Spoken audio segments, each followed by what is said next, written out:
If you like the Daniel Blair Show, you will love Main Event Moto. Come join producer Joe and I at patreon.com/maineventmoto, where we talk Supercross, we talk Motocross, and deliver 3 long-form podcasts per week with no commercials. Again, that's patreon.com/maineventmoto, or you can click the link in the bio. Thanks for watching, and enjoy this week's episode of The Daniel Blair Show. The Daniel Blair Show, sponsored by Motosport.com, Mika Metals, Race Tech, ASV Inventions, and Guts Racing.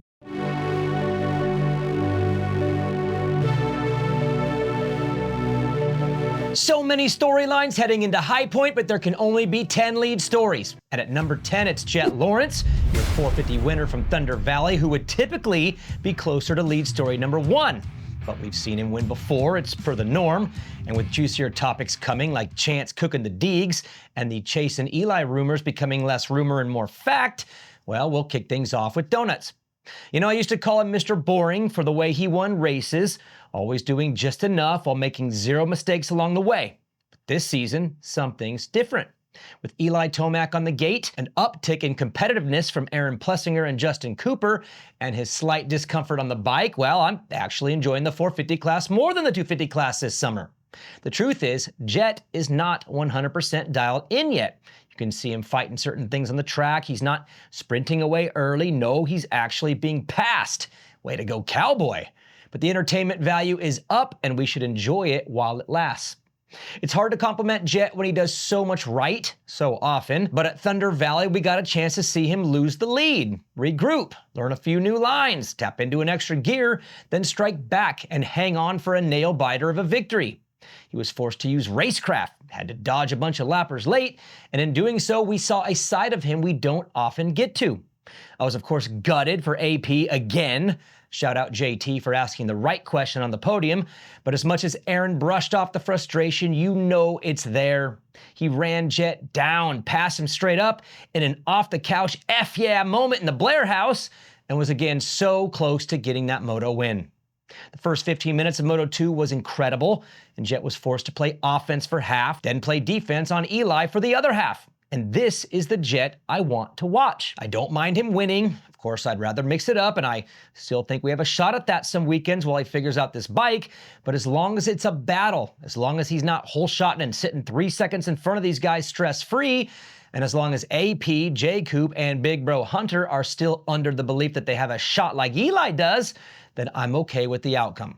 This one was earned, and even though he has now won 18 of 19 450 Pro Motocross overalls and 33 of 38 motos, which is ridiculous, this one was fulfilling. And the sportsmanship he showed after proves that he knows that he's way more on edge than he's ever had to be in this class, at least on outdoor motocross. 3-0, 25 points up, but at least we're entertained. I know that ranking a track is subjective. I know everyone has their own taste, but to me, Lakewood is low-key one of the best races on the schedule and is our 9th lead story.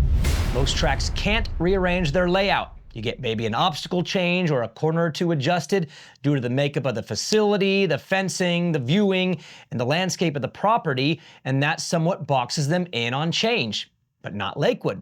I personally enjoyed the new design, slowing things up a bit, which gave the place a facelift in areas I felt were just average. And with the weather all week turning the ground into a sponge, I loved it. Shout out Shane Schaefer for the extra effort, LeBig for the pick, and every year after watching this race, I have the same feeling. It's underrated. It did end up being a bit slot carish due to the weather, but I enjoy watching the best riders in the world challenged, making mistakes, changing lines lap after lap, and although there wasn't a ton of passing, Jett got passed by the cowboy, so you can't say you couldn't pass on this track. For those in attendance, it is one of the best for viewing. Seeing your favorite rider go by once every 2 minutes is rewarding in a way, but being able to see 80% of the track gives Thunder Valley an edge over the rest, and I wish it would be considered for a future Motocross of Nations, which it has been before. Again, totally subjective, but at a minimum, this one is on my podium. Speaking of the Motocross of Nations, I know we're way early here, but lead story number 8 is the potential team roster for Ironman, and there are some issues looming for 2 of our most likely picks, and I thought I'd soften the blow a little now. Hayden Deegan is the pick for MX2, even though I'll just throw it out there. He should be considered as an alternate for MX3 in case of injury. Cooper Webb jumped up to the 450 after winning a 250 title and did all right. Chance Hymas would do just fine if needed, and as stacked as we are on the 450 side with Eli, Chase, J. Coop, and AP, there are reasons why we aren't as stacked in MX1 and MX3 as you think. The race is in October, and if the Chase to Cowie and Eli to KTM rumors are true, you think they're just going to hop on the bike in a week and go racing? This has less to do with the support from the brands and more to do with the dramatic change both would be making with the switch. And I don't think it should be considered automatic that they hop on new bikes and race them. That would leave a Deegan, Plessinger, Justin Cooper team to go racing, which I am totally fine with. AP and J. Coop are on Eli's level at the moment, and who's to say Chase comes back and has his way with them anyways. But if either AP or J. Coop had an injury, I'd feel comfortable with a Hymas MX2, Deegs MX3, and an either AP or J. Coop MX1 roster. Even though the odds of beating the Aussies on our home turf would be smaller, we'd still have a shot. And I'm here for seeing Deegan on that 450 sooner than later. I've had some people tell me they don't want Hayden on the team due to him turning it down the last 2 years, and I see the point. But I ain't as interested in the race without him on the gate, slapping around the best 250 dudes from the GPs. But it's something to keep an eye on. I'm way early, I get it, but with Ironman hosting the race and the USA coming off a loss, I think it's okay to get in front of some decisions that are looming and important. It's safe to say after 3 rounds of racing that the legend Eli Tomac has been a little on the sloppy side, and lead story number 7 is all about that effort and the absolute send that he's given us through 6 motos. I've noticed it in Moto 2 at Fox Raceway and his incredible effort to pass and beat Jett that he wasn't super efficient in his attempt, and it had me on the edge of my seat multiple times saying, whoa, bro, relax. For entertainment reasons, I love it. Seeing him abuse the crap out of the bike and bounce off everything with no regard is fun. But at the same time, I don't want to see him go down. I want him to beat Jett, and I'm not so sure this is the way to do it. Back in the Cowie days when Eli was having goof-ups indoors, it was less about the send and more about the mental mistakes that most of the all-time greats had at one point in their career, to be fair. But these mistakes now are effort mistakes, and although I've never coached someone at Eli's level, the coach in me is thinking that a 5% drop in intensity and a 5% shift to efficiency would keep him off the ground and put him on the top of the box, where we all want to see him. It's obvious he wants to win more now than ever, and I am here for it. But I don't want the little falls at Hangtown and Lakewood to turn into bigger crashes that would take him out of the series. I don't remember him being on the ground this much outdoors, and with the injury history as of late, and the reality of an aging body, my hope is that he will adjust his passion a little and can put a stop to Jett's perfect 11-0 overall season. Again, who am I to throw out advice? I coach amateurs, but I've seen this before. And it's obvious to me that there's another half a second a lap to cut if the mistakes clean up a tad, and a half a second a lap would put him on the top of the box, in my opinion. Dylan Schwartz went 10-10 for 8th overall and is our 6th lead story, and as blown away as I am by this dude, I can't help but think he's walking right into a Time Masterful situation where the outdoor skills are so much better than the indoor skills that he may never get his shot on a factory team. The guy is crushing it, and I think on a factory bike, he's in the top 5 in this class. But will anyone take the bait? Supercross rules the day, and unfortunately for Dylan, there's a heavy imbalance in importance when it comes to rider selection. And by this time of the year, most of the team spots are filled up based on what happened from January to May.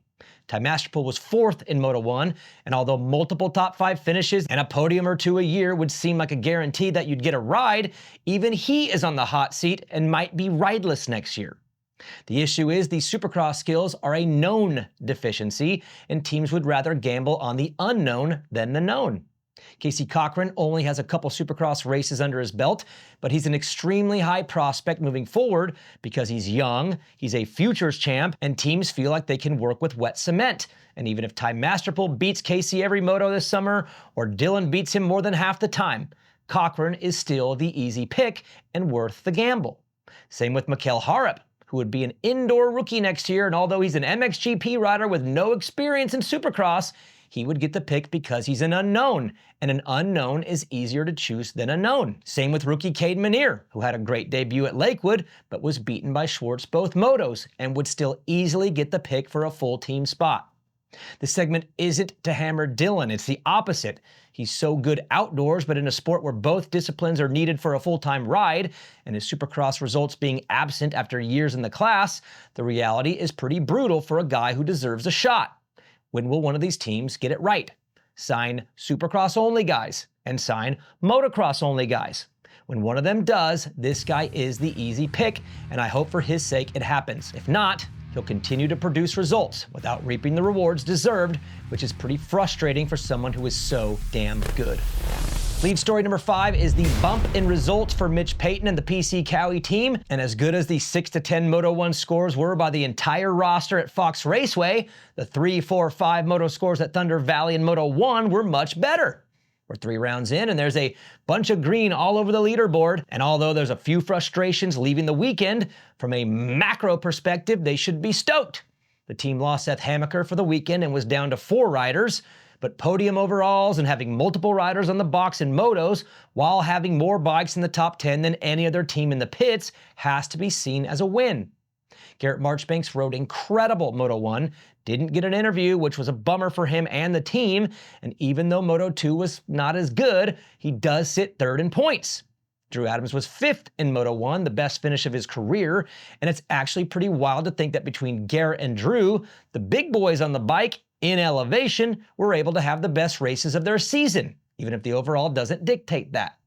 That would be a reflection of a strong engine, which has to feel good on a new generation first-year motor. There were definitely highs and lows for the team, but like I said after Paula, little wins are better than no wins. And for a team that's been beaten up forever, this was another step in the right direction when you look at the big picture. Austin Forkner's 11-20 scores are not great. When you look at the goals in place, it is great, mainly due to the fact that he's still out there. At the beginning of the season, some silly people like me had really high expectations for Austin, due to his ability to come out swinging and win regardless of his situation, but in reality, he is rebuilding his base, and this is the most racing he's done in a long time. He also showed a few glimpses of speed late in the Supercross season. The bike seems to be improving, and maybe it's just my wishful thinking because of my fandom of a fellow metalhead. I mean that in the musical sense, by the way, but I want him to be good again. I want him to win again, and if that were to happen, it's because of the exact way he's approaching the entire 2025 season. Line up, race, and move on to the next weekend. Keep it up, Forky. The formula is working. The riders who were threats to Hayden Deegan's championship defense coming into round 1 and are no longer threats for the title after 6 motos, and are also in a dangerous position of getting blown past by Chance Hymas in the process. For Levi Kitchen, Joe Shimoda, and Tom Vial, they all have reasons to be somewhat happy, or at a minimum okay, with how things turned out at Thunder Valley. But at the same time, there is a certain stat that sticks out like a sore thumb and is a terrible look for these guys. On the positive, Levi had a hard-fought podium with late race charges both motos, proving that the fitness and grit are there. Same with Joe, who couldn't get off the gate either moto, but charged back enough to hold on to a 20-point lead over 3rd in the points. And Tom had a solid top 5 day, which was drastically better than his Hangtown finish, which may have been the worst day of his career. As somewhat okay as that may all be, the issue is they were almost a minute behind Chance Hymas both motos, and for a bunch of guys hoping to be considered favorites in 2026, you can't take a beating like that from a 19-year-old who is very close to putting everything together. If Chance is able to learn to replicate Thunder Valley, separate himself from this pack, and be the only rider to challenge Deegs weekly, his trajectory will lead right over the top of Levi, Joe, and Tom, and they'll be in the exact same spot they've been the last 3 years, irrelevant to the title chase, due to having a sole number 1 guy whoop that ass every weekend. Jett owned the class until Hunter did. Hunter owned it until Hayden did, and if Hayden moves up and on, and Chance finds stability up front, it'll be the exact same thing next year. A bunch of hype on the way in, then a massive points deficit 3 rounds into the season. Now, I'm all about taking the positives out of each and every race weekend, but for Levi, Joe, and Tom, it's all about results. And if you're gonna lose, you can't be that far back. They need a huge bounce back at High Point, because another loss like that to Chance will put them in a place they don't wanna be. Clear non-title racers. Lead story number 2 is your 250 winner from Thunder Valley, Chance Hymas, who goes 1-1 on the day, bouncing back from a terrible Hangtown while grabbing the 2nd Pro Motocross win of his career. It was a huge bounce back from his sickness a week ago, where he actually skipped the second moto. But going into the weekend, most had a feeling that he'd be pretty good, seeing as though his roots and his comfort connect well with the area, being a Utah, Wyoming, Idaho, Colorado racer as a kid. He actually won his first ever moto here last year, so it was kind of an easy one to predict. Last season, he showed flashes of brilliance and glimpses that he could be elite, obviously in speed and on the results sheet a moto or two here or there, but the question has always been, is he actually elite? Can he be consistently and not just be a speedy sender who intrigues us from time to time? I'm in the group that thinks he is, and I see him as the tip of the spear when it comes to the next generation of 250 racer, a group that includes Juju Beaumer, Dax Bennick, Ryder D, and Casey Cochran, and once Hayden Deegan leaves the class, I do believe it's his for the taking. Of course, when you look into his results, they are all over the place, but doesn't it seem pretty obvious that he's only a click or two away from being the clear best in this class outdoors? I do think Supercross is a different game, and he is clearly behind Juju, Cole Davies, and even Dax in this discipline. But with the group of people he has around him, the same people that tightened things up for Seth Hammaker this year, 2026 is most likely the year it all comes together. I do believe we'll still see hot and cold moments this summer, but when you are putting together a puzzle, the hope is that a rider has all the pieces. And while many of the top riders in this class don't, Chance does. They just haven't been put all the way together yet. I think Lakewood was a sign of what's to come. He beat Hayden straight up, and although Deegs had to limp the bike to the finish in Moto 1, he was dealing with a sickness all week, he put over 45 seconds on everyone else in a field where that never happens. To me, this was the I'm taking over this class next year moment, and I think we'll see that most weekends moving forward. Hayden Deegan was great on the day in two ways. One, having the awareness and discipline to save the bike from grenading Moto 1, giving up massive points in a championship he's running away with, and secondly, having some verbal discipline on a day when Chance really was special. I have to imagine he was internally pissed about losing not only a shot at the perfect season, but even losing the opportunity to go 11-0 in overalls. And as much as I bet he wanted to say something on the podium, he actually complimented his competitor, which I was surprised by. Don't get used to it though. Back in Supercross, when Juju beat him in qualifying and the mains the first two rounds, he started playing. When Cole Davies beat him twice in a row back in April, he started playing. If Chance beats him again at High Point, I'd be willing to bet all of my XRP that the games will begin. The Deegs will give him one. But there's no way he'll stay cool. If it becomes a pattern. We'll find out this weekend. This week's lead story is a fun one, and if rumors are true and Chase Sexton is heading to Kawasaki and Eli Tomac is heading to KTM, then we actually have some pretty interesting dynamics at play. And when you scratch below the surface, you realize that there are heavy implications when it comes to the decisions made by Chase Sexton and by Star Yamaha. These decisions will be sorted out next year, and like our Motocross of Nations discussion, it's a little early, but they happen to be on my mind this weekend. We'll start with Chase. For whatever reason, he wanted off the KTM and chose the Kawasaki team as the group to work with in his attempt at a second Supercross and a second Motocross championship. Kawasaki hasn't won since Eli left, and it's obvious that he's their best shot at it, so I get it from their angle. But it's actually a pretty big gamble for Chase, because if he can't win on their bike, or even goes backwards on the results sheet, perception will be that it was a terrible decision. And with the bike seeming a bit behind this year, a la Jorge Prado and Jason Anderson, there are decent odds that he will be worse. Where's the evidence he'll be better? To make matters worse, it looks like Eli Tomac would take over Chase's spot on the KTM, and if Eli excels on the bike and beats him most of the year, that'll be a double whammy on Chase's decision. When you leave someone for someone else, there's a direct correlation to the story when someone takes your bike. And if I'm Chase, I ain't pumped on who's taken over my old spot. The KTM is a proven machine by not only Aaron Plessinger, but by Chase himself, who has had some of his biggest and baddest ass moments of his career on that bike. With their history of winning over the last decade, it seems like a pretty good team to leave and a pretty good team to land on if you're Eli. As much as Chase needs to beat Jett Lawrence to prove himself, now he has to beat Eli too, just to prove the decision was right, and that ain't gonna be easy. This leads to the decision by Star Yamaha, again if true, to let Eli leave for KTM and instead bank on Cooper Webb and Justin Cooper.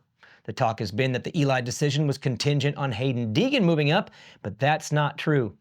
That is happening anyways, and the decision to let Eli walk is due to their stronger belief in the futures of Cooper Webb and Justin Cooper. Webb was in the middle of a championship run, and J. Coop was breaking out when the decision was made.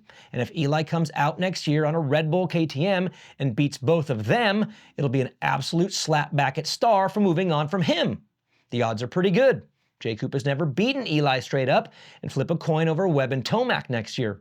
Webb has proven over the course of his career to not be that great in title defense years, and Eli is obviously motivated to keep going, and I'm sure he's pretty bent over having to leave a bike he loves. This is good, and I know we're far away from 2026, but I'm already foaming at the mouth for next year's Supercross season.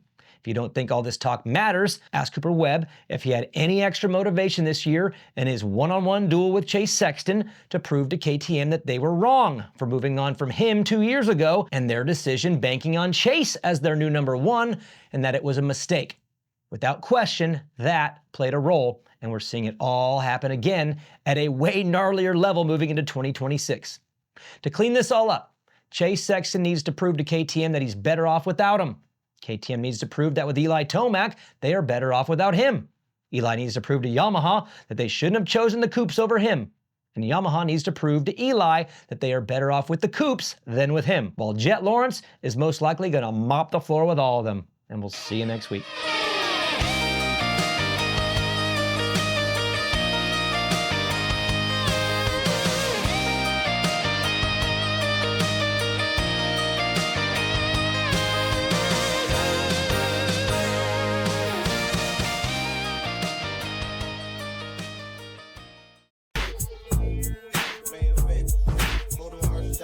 Main event motomerch.com.